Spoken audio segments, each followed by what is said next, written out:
If your own father watched you freezing to death through a security camera, would he still make it in time? The electronic lock clicked shut with a sharp metallic sound that echoed through the underground garage like a judge's gavel. Emily Holloway spun around instantly, both hands protecting the curve of her 8-month pregnant belly as freezing wind rushed through the concrete structure. Snow swirled in through the partially open loading gate 30 feet away, carried by the worst winter storm Manhattan had seen in over a decade. Her breath turned white immediately. "Nathan?" she called out, confusion breaking into panic. The polished black door leading back into the private elevator lobby didn't move. Didn't open. Didn't answer. Emily stepped forward carefully in her thin cream maternity sweater, her sneakers slipping slightly against the cold concrete floor. "Nathan, stop joking around." Silence. Then footsteps. Slow. Calm. Controlled. Nathan Holloway appeared behind the reinforced glass door, perfectly framed beneath the fluorescent lights of the executive tower lobby. 40 years old. CEO of Holloway Technologies. America's favorite self-made billionaire under 50 according to Forbes. His charcoal overcoat looked untouched by the storm outside while Emily stood shivering in temperatures barely above 10 degrees. His expression never changed. That was the terrifying part. No rage. No guilt. Just irritation. "You should have signed the papers, Emily," Nathan said through the intercom speaker beside the door. The static in his voice made him sound less human somehow. Emily stared at him in disbelief. "You locked me in here?" Her baby shifted hard beneath her ribs, reacting to the sudden spike in her heartbeat. Nathan glanced briefly toward her stomach before adjusting the cuff of his watch. "You're being dramatic again." Snow scraped violently across the open side of the garage as another gust tore through the structure. Emily wrapped both arms around herself instinctively.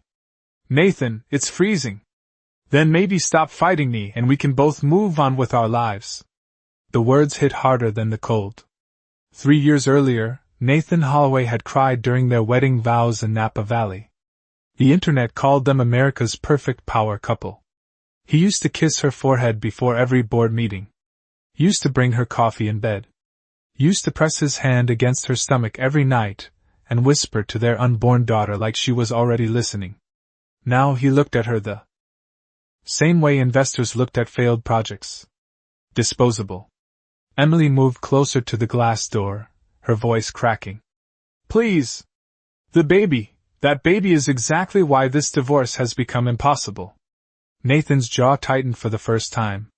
"Do you have any idea what custody litigation will cost me if this scandal breaks?" Emily blinked slowly, almost unable to process what she was hearing. Not husband. Not father. CEO. Always CEO first. Somewhere above them, thunder rolled across the Manhattan skyline.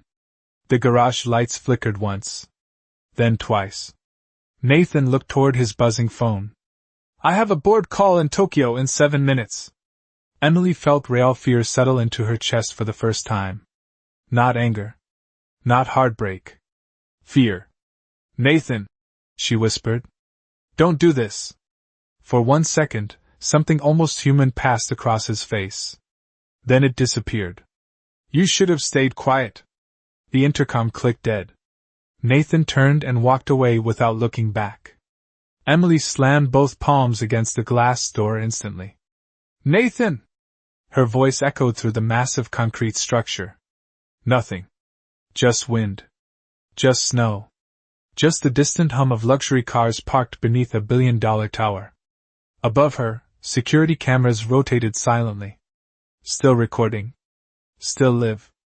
And 3,000 miles away inside a Tokyo merger conference, billionaire Edward Carter suddenly froze mid-sentence as his daughter's terrified face appeared on the secondary security feed beside the presentation screen. Tokyo was 17 hours ahead of New York, but inside the glass conference tower overlooking the neon skyline of Shibuya, time seemed to stop completely. Edward Carter did not blink.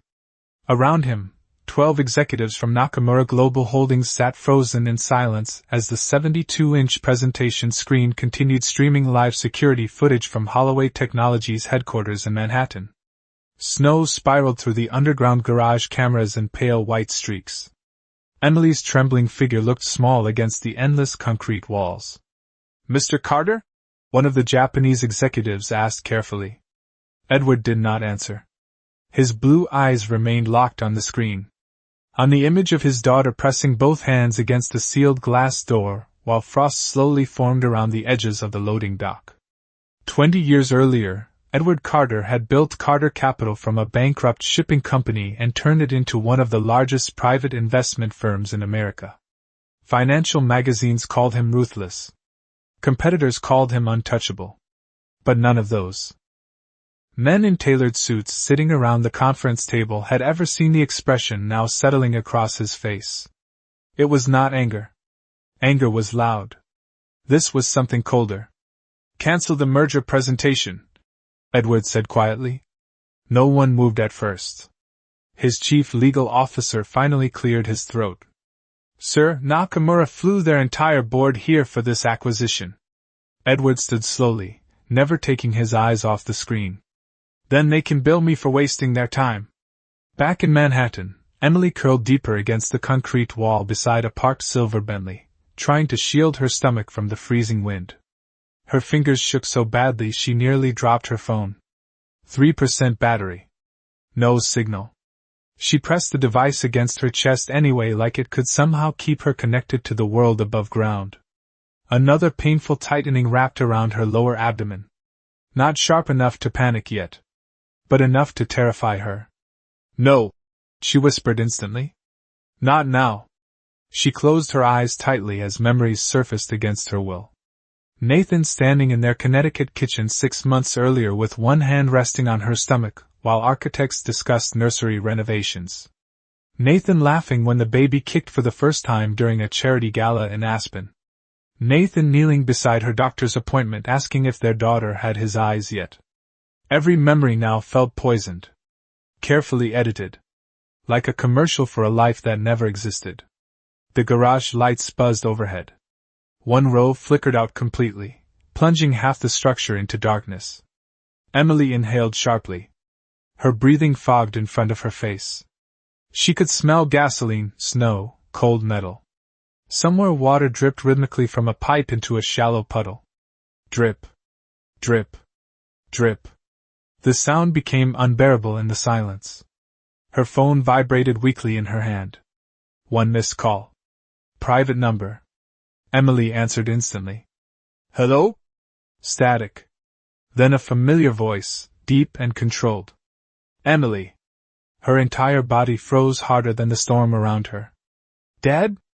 Edward Carter stepped into the private elevator of the Tokyo Tower, while 6 security personnel followed behind him without question. "Listen to me carefully," he said. "How long have you been down there?" Emily looked toward the garage entrance where snow continued blowing sideways into the structure. "I do not know. Maybe 20 minutes. Edward closed his eyes briefly.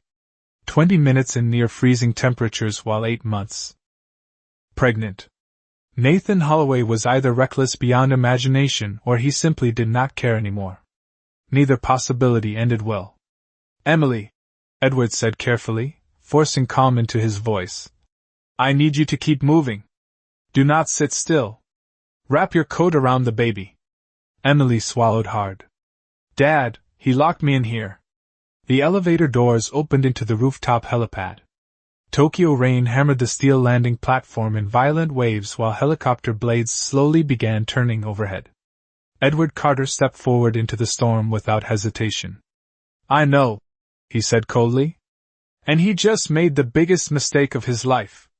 The helicopter blades cut through the Tokyo rain like thunder as Edward Carter climbed inside without waiting for assistance. Behind him, his security director Marcus Reed was already speaking into 2 phones at once while pulling up live transit maps across Manhattan. "Earliest wheels down in New York is 13 hours, Marcus warned over the roar of the engine. "Not good enough," Edward replied instantly. "Get my Gulfstream prepared in Anchorage. We refuel once and land direct." Marcus hesitated for half a second. "Sir, weather over the Atlantic is getting worse." Edward finally looked away from the security feed streaming on the tablet in his hands. Emily sat curled beside a concrete support beam now, rubbing her arms rapidly while snow blew through the lower level of the garage. Her face had lost color. Then fly through it. Thousands of miles away, Nathan Holloway adjusted his tie inside the executive boardroom on the 48th floor, while floor-to-ceiling windows overlooked the storm swallowing Manhattan beneath sheets of white snow. 12 board members sat around the polished walnut conference table. No one noticed the tension in Nathan's jaw except Ava Sinclair. She noticed everything.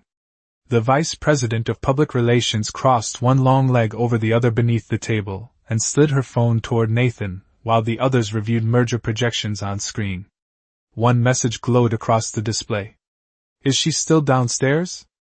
Nathan barely glanced at it before locking his phone again. "Gentlemen," he said smoothly, turning back toward the investors, "once the Tokyo acquisition closes, Holloway Technologies will become the fastest-growing artificial intelligence infrastructure firm in the country." Calm voice. Perfect posture. $1 billion smile. The same man currently leaving his pregnant wife trapped in a freezing underground garage. Ava studied him carefully. From across the table. Tall. Controlled. Expensive. Nathan always looked untouchable in public. That was why shareholders loved him. He knew how to perform success better than anyone in Manhattan. But Ava had started noticing cracks months ago. The late-night arguments. Emily crying quietly in the penthouse elevator after charity events. Nathan obsessively checking legal documents instead of baby registries. Then came the insider trading investigation. Quiet at first. Hidden behind non-disclosure agreements and confidential subpoenas. But if federal auditors connected Nathan directly to the offshore accounts, everything would collapse overnight. Holloway stock. Investor trust. The company itself. And a pregnant wife complicated divorce proceedings in ways Nathan hated. Children meant custody battles. Media sympathy. Financial exposure. Liability. Ava remembered exactly when his tone changed. 3 weeks earlier in his office, Nathan had poured himself a glass of bourbon while snow fell outside the skyline windows. "Do you know what the problem with fathers is?" he asked quietly. Ava had laughed lightly. "What?" Nathan stared out over Manhattan without blinking. "They make men weak." Back in the garage, Emily forced herself to stand again despite the ache spreading through her lower back. Her phone battery flashed 1% now. She pressed the device tightly against her ear. "Dad?" Silence answered her. The call had dropped. No. She tried reconnecting, but the screen dimmed immediately before dying completely in her hand. Darkness. The sudden loss of connection hit harder than the cold itself. Emily stared at the blank screen for several seconds before lowering herself carefully against the side of the Bentley again. Her wedding ring caught the pale fluorescent light overhead. Nathan had designed it himself. Oval diamond. Platinum band. Simple. Elegant. Timeless. He once told her it represented forever. Emily slowly slid the ring off her finger for the first time since their wedding day. Her hands shook violently now, making the movement difficult. She stared at the ring resting in her palm while tears burned her eyes.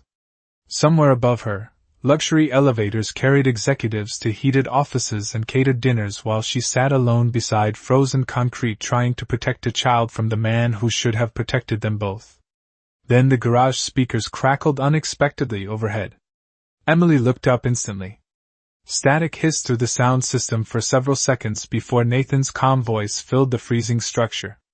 "Security will restore access once you decide to cooperate." Emily closed her eyes slowly as another painful tightening spread across her stomach. Not fear anymore. Not heartbreak. Something colder. The moment a woman realizes the person she loved has already stopped seeing her as human. The storm intensified just after midnight. Snow hammered against the lower garage entrance in violent waves while freezing wind screamed through the concrete levels hard enough to rattle metal support beams overhead. Emily could no longer feel the tips of her fingers. She pressed both hands beneath her arms and forced herself to keep moving exactly the way her father told her. One step. Another. Breathe. Do not stop. Her sneakers scraped weakly across the concrete floor as she paced between luxury vehicles worth more than most families, made in a lifetime. A black Rolls-Royce.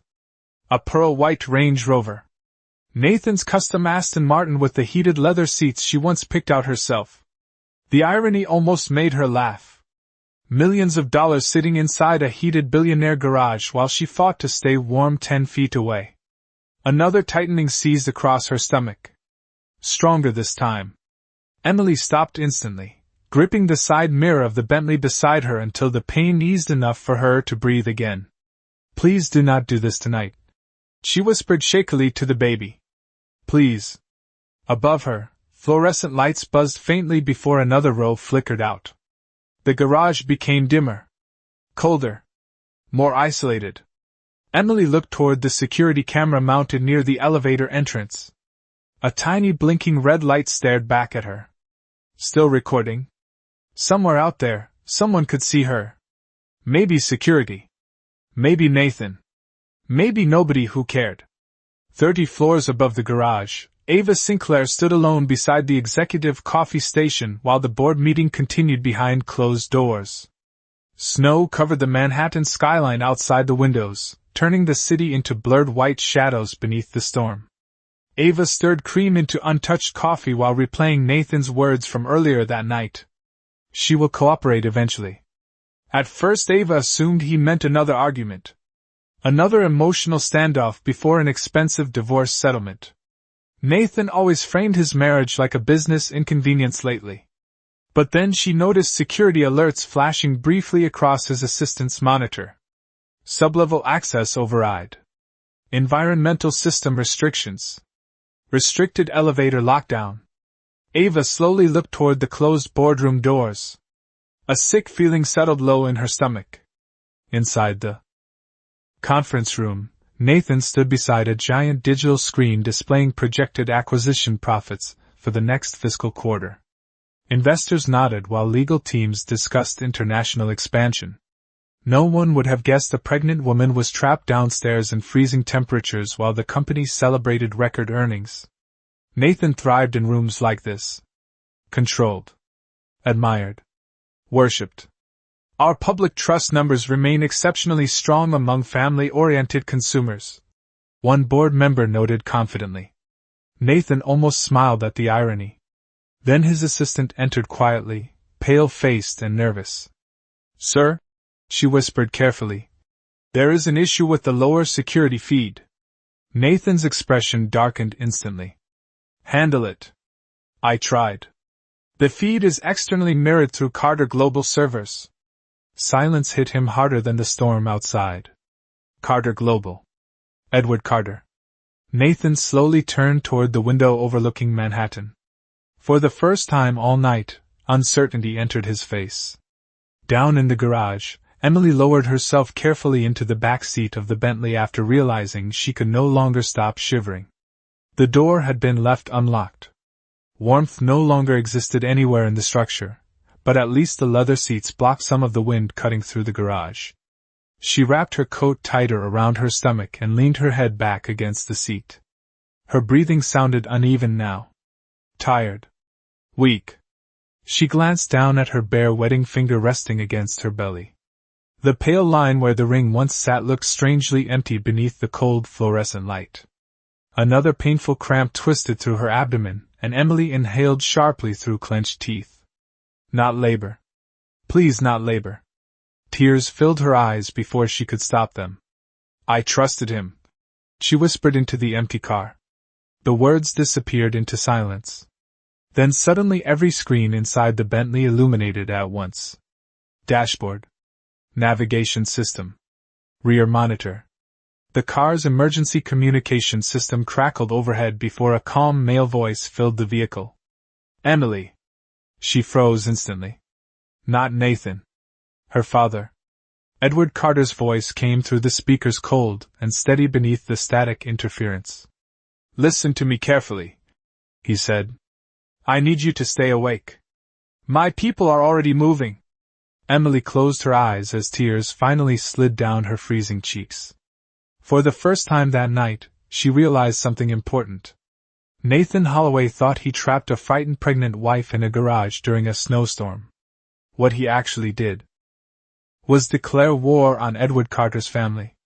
The Gulfstream jet tore across the Pacific through violent winter turbulence while Edward Carter stood inside the dimly lit cabin gripping the edge of a leather conference table hard enough for his knuckles to pale. Nobody on board spoke unless spoken to. Not the pilots. Not the security team.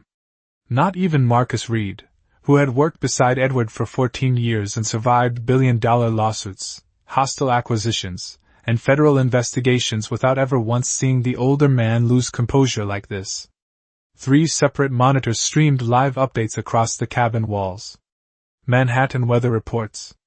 Holloway Technologies internal camera feeds.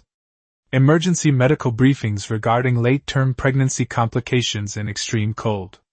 Edward watched every second without blinking.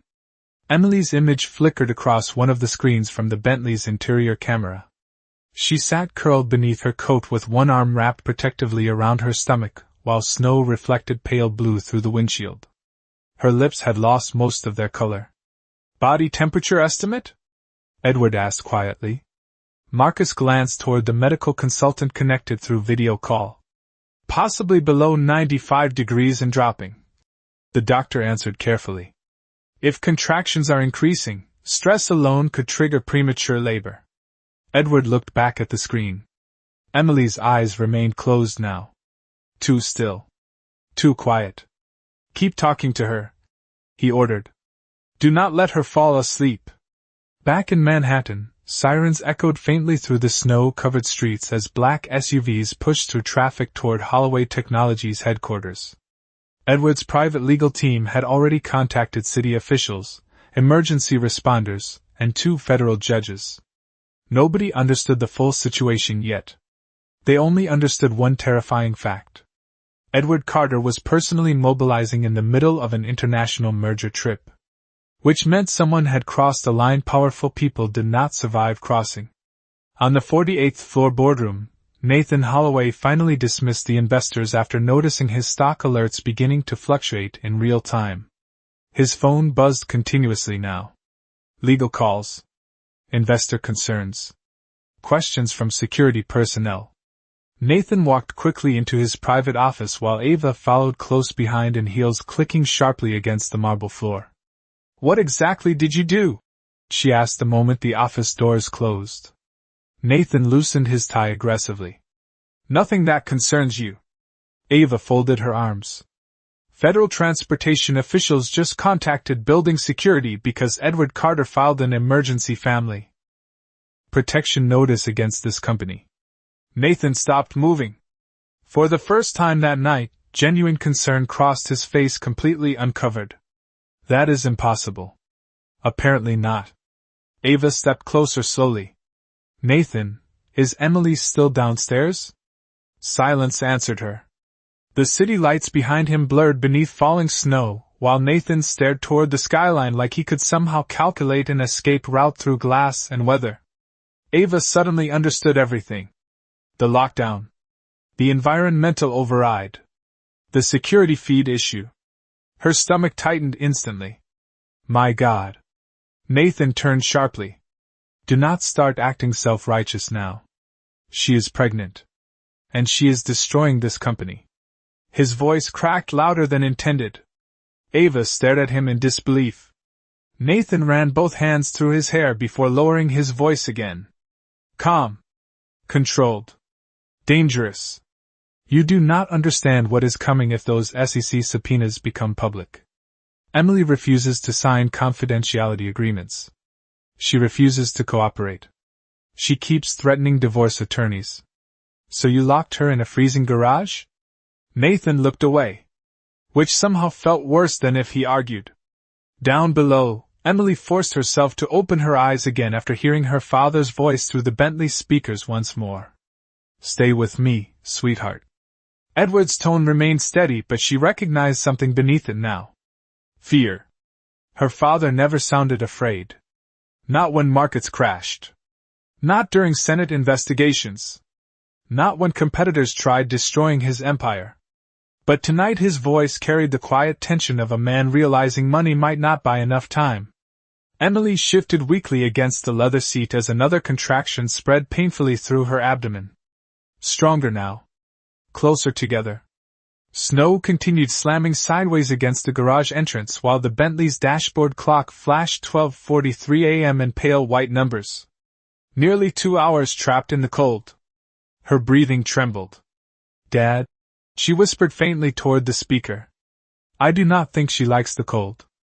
Edward closed his eyes briefly inside the jet cabin thousands of miles away. For one devastating second he saw Emily at 5 years old wearing pink rain boots while running through the gardens outside their Connecticut estate. Saw her graduation from Columbia. Saw her wedding day. Saw every moment he trusted Nathan Holloway with the most important person in his life. Then Edward opened his eyes again. Cold. Focused. Ruthless. "Marcus," he said quietly, "the moment we land, I want every financial weakness Holloway Technologies has exposed publicly before sunrise." Marcus nodded once. "And Nathan?" Edward stared at the live image of his daughter shaking inside a frozen garage beneath Manhattan. "Leave him his company for now," he said softly. "I want him fully conscious when he loses it." By 1:17 a.m. the storm had swallowed Manhattan completely. Snow buried sidewalks beneath thick white layers while emergency alerts flashed across television screens warning residents to stay indoors. But beneath the glittering towers and luxury penthouses of Midtown, Emily Holloway sat shaking uncontrollably inside the back seat of a cold Bentley fighting to stay conscious. Her breathing came in shallow uneven bursts now. Every inhale burned. Every exhale trembled. The leather seats no longer felt warm. Nothing did. She pressed both hands against her stomach as another contraction tightened hard enough to force tears into her eyes instantly. This one lasted longer. "Okay," she whispered weakly to herself when it finally eased. "Okay, just breathe." But panic was beginning to seep through the exhaustion. The timing felt wrong. Too close together. Too strong. Her doctor warned her about stress complications during the 3rd trimester. Elevated blood pressure. Risk of premature labor. Risk to the baby. Emily leaned her head back against the seat and closed her eyes for one dangerous second. Immediately memories surfaced through the darkness. Summer mornings in Connecticut. Her father teaching her to sail when she was 12. Edward Carter standing beside her after her first heartbreak saying quietly, "Never stay anywhere you are not valued." She should have listened. The Bentley speakers crackled softly overhead. "Emily?" Her father's voice sounded farther away now beneath static interference and jet engine noise. "Talk to me." Emily opened her eyes slowly. Snow streaked across the windshield in blurred white waves. "I am tired," she admitted faintly. Inside the private jet crossing over Alaska, Edward Carter looked toward the medical consultant beside Marcus Reed. The doctor's expression darkened immediately. "Fatigue is dangerous in dropping temperatures," she warned quietly. "If she falls asleep now." Edward raised a hand sharply. "Enough." He leaned closer toward the communication system instead. "Emily, listen carefully." His voice remained calm but firm. The same voice that once talked her through panic attacks before college entrance exams. "Tell me 5 things you can see." Emily swallowed weakly and forced herself to focus. The dashboard clock. Her voice shook violently. "Snow, the steering wheel." "My coat." She paused, blinking slowly toward the windshield. "My wedding ring." Edward frowned immediately. "I thought you took it off." Emily looked down at the platinum ring now resting in the cup holder beside her. She barely remembered placing it there. "I did." Her eyes filled again. "I just could not throw it away yet." Silence stretched between them for a second too long. Then Edward spoke quietly. "You will." 30 floors above the garage, Nathan stood alone inside his office watching news coverage silently scroll across the financial network mounted on his wall. Holloway Technologies stock had dipped 6% in under an hour. Investors were asking questions. Security personnel were demanding override authorization for the lower garage access system. And Edward Carter's legal division had already frozen 2 pending acquisition transfers connected to Nathan's offshore partnerships. Everything was starting to move too fast. Ava entered without knocking. The board wants answers. Nathan barely looked at her. Then tell them the system malfunctioned. Ava stared at him in disbelief. You think this is still fixable? Nathan finally turned around sharply. Do not stand there pretending you care about Emily now. This stopped being about Emily an hour ago. Ava lowered her voice carefully. This is about survival. Nathan's jaw tightened. Mine? Ava shook her head slowly while snow reflected against the office windows behind them. No. Yours ended the second Edward Carter got involved. Down below, Emily suddenly gasped sharply as another contraction rolled through her body stronger than all the others before it. Her hand flew instinctively to the door handle beside her. The pain stole her breath completely this time. Dad? She whispered shakily toward the speaker system. Edward stood instantly inside the jet cabin. What is happening?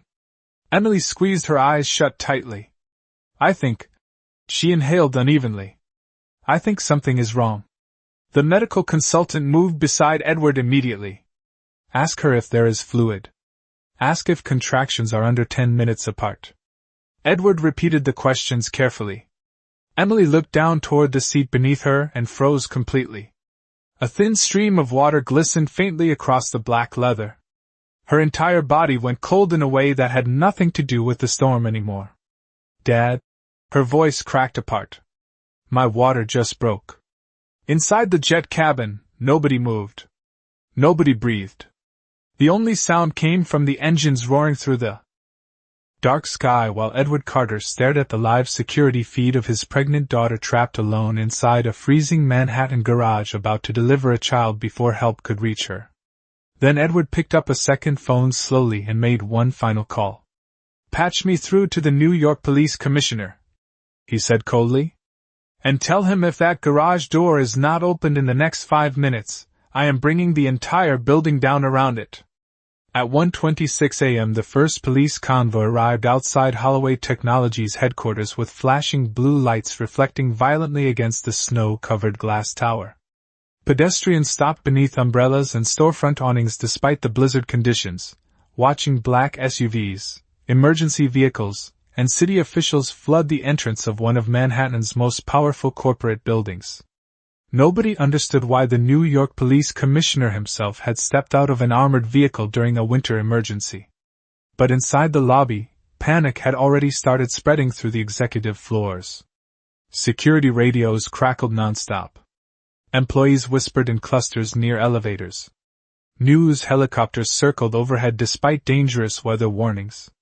And somewhere deep inside the building, rumors about the CEO's pregnant wife trapped in the garage began leaking from phone to phone faster than legal teams could contain them.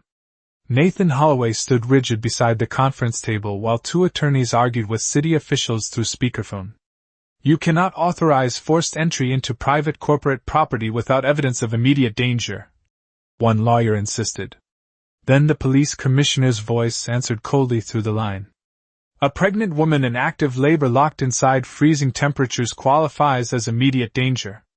Silence swallowed the room instantly. Nathan's face hardened. Emily is not in danger. Ava stared at him from across the office like she no longer recognized the man standing there. Nathan, she is emotional. She overreacted. This entire situation has been manipulated by Edward Carter because he wants control of this company.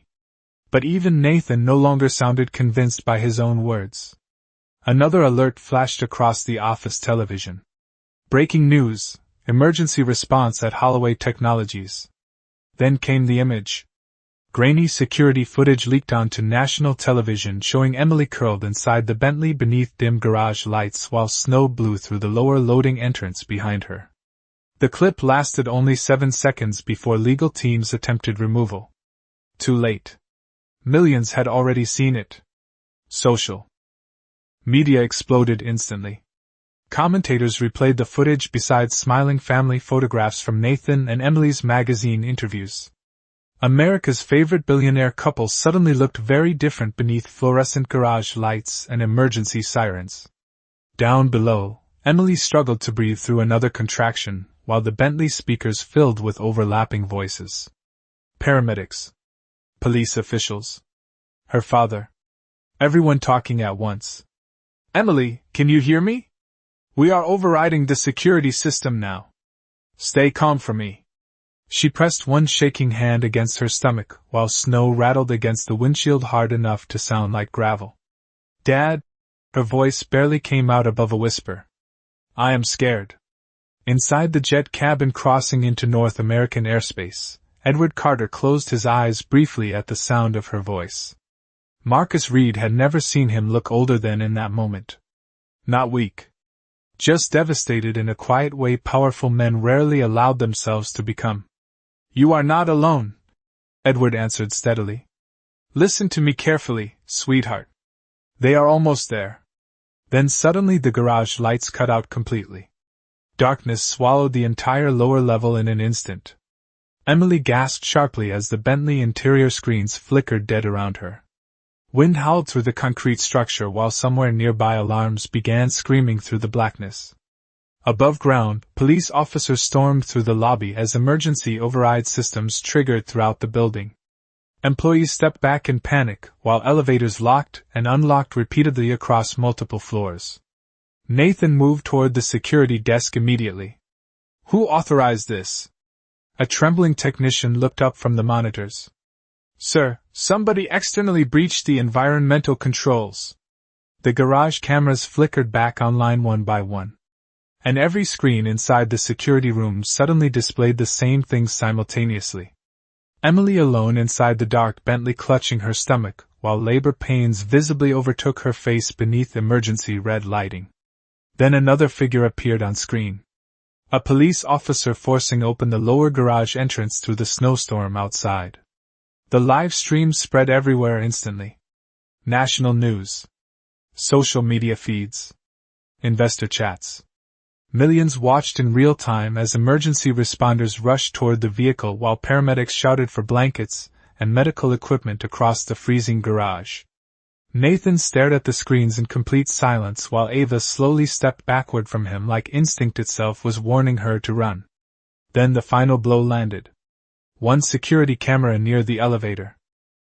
Entrance replayed archived footage automatically after the breach.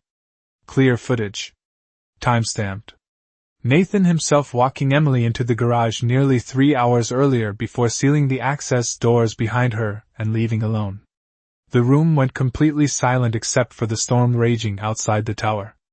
Nobody spoke. Nobody defended him. Because for the first time that night, Nathan Holloway no longer looked like a billionaire CEO protecting his empire. He looked exactly like what millions of Americans were already calling him online. A man who abandoned his pregnant wife in the cold while cameras kept recording. The garage doors finally opened at 1:41 a.m. with a violent groan of steel and wind as emergency responders rushed through blowing snow carrying thermal blankets, portable heaters, and medical equipment. Red and blue lights flashed across the concrete walls in chaotic waves while cameras from every major news network crowded the street level above. Someone inside the emergency team was live streaming unintentionally through a body camera feed connected to the city response network, and within minutes millions of people across America watched the rescue unfold in real time. Emily barely reacted when paramedics opened the Bentley door. Her skin looked pale beneath the flashing lights and her entire body shook uncontrollably beneath her coat. "Emily? Can you hear me?" one medic asked gently while kneeling beside her. She nodded weakly, one hand still pressed protectively over her stomach. "My baby, we are taking care of both of you." Another contraction hit before they could move her. Emily gasped sharply and gripped the medic's arm while snow whipped through the garage behind them. "Easy," the paramedic whispered calmly. "You are doing great." Upstairs, every television inside Holloway Technologies now displayed the same horrifying scene. Employees stood frozen in hallways and executive lounges watching Emily wheeled through the freezing garage wrapped in silver thermal blankets, while emergency lights reflected against the tears on her face. Nobody spoke anymore. The building felt less like a corporate headquarters and more like the aftermath of a disaster. Nathan Holloway remained inside his office staring silently at the replay footage security teams could no longer contain online. The timestamp glowed clearly in the corner of the screen. 10:12 p.m.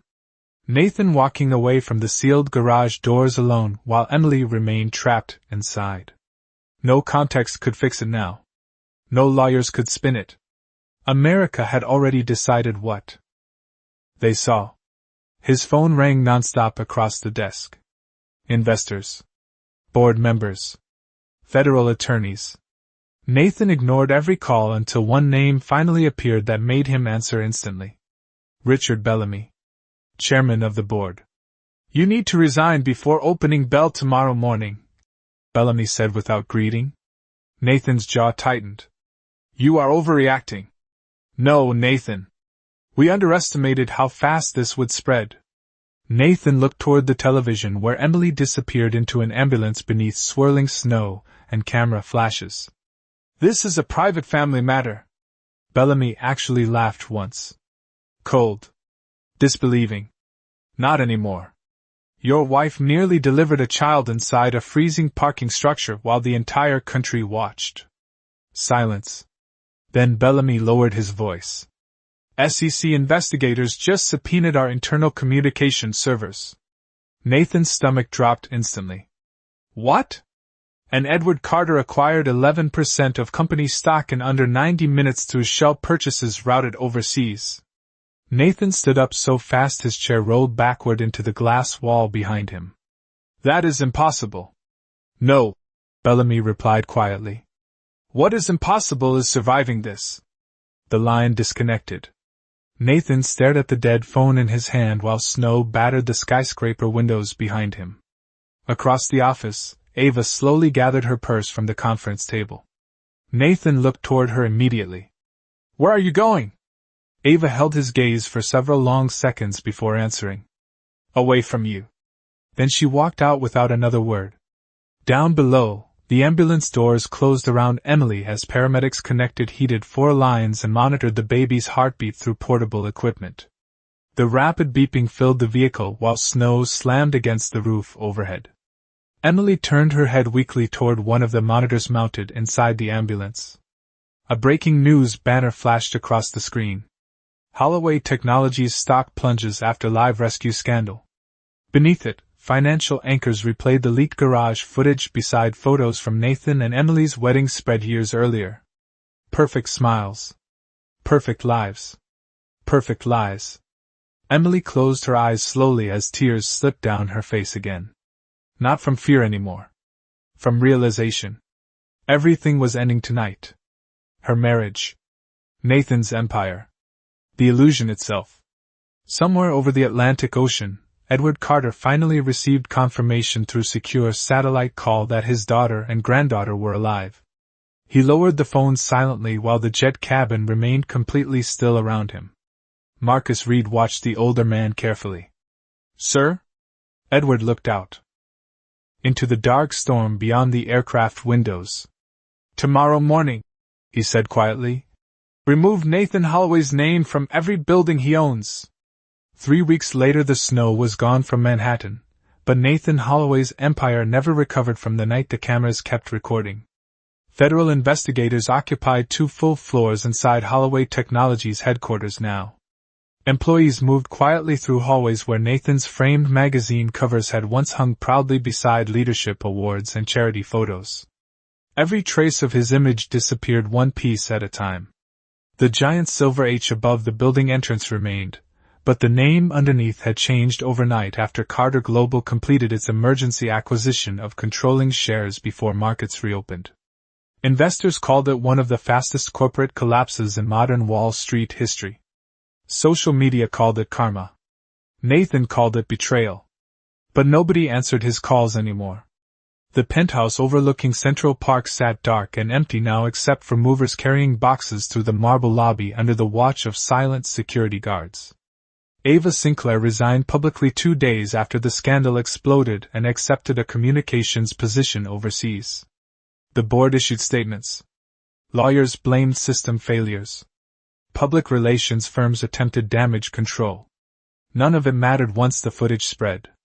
Millions of people had already watched a frightened pregnant woman trapped alone in the freezing dark while one of America's most admired CEOs walked away. Some images do not disappear. They become history.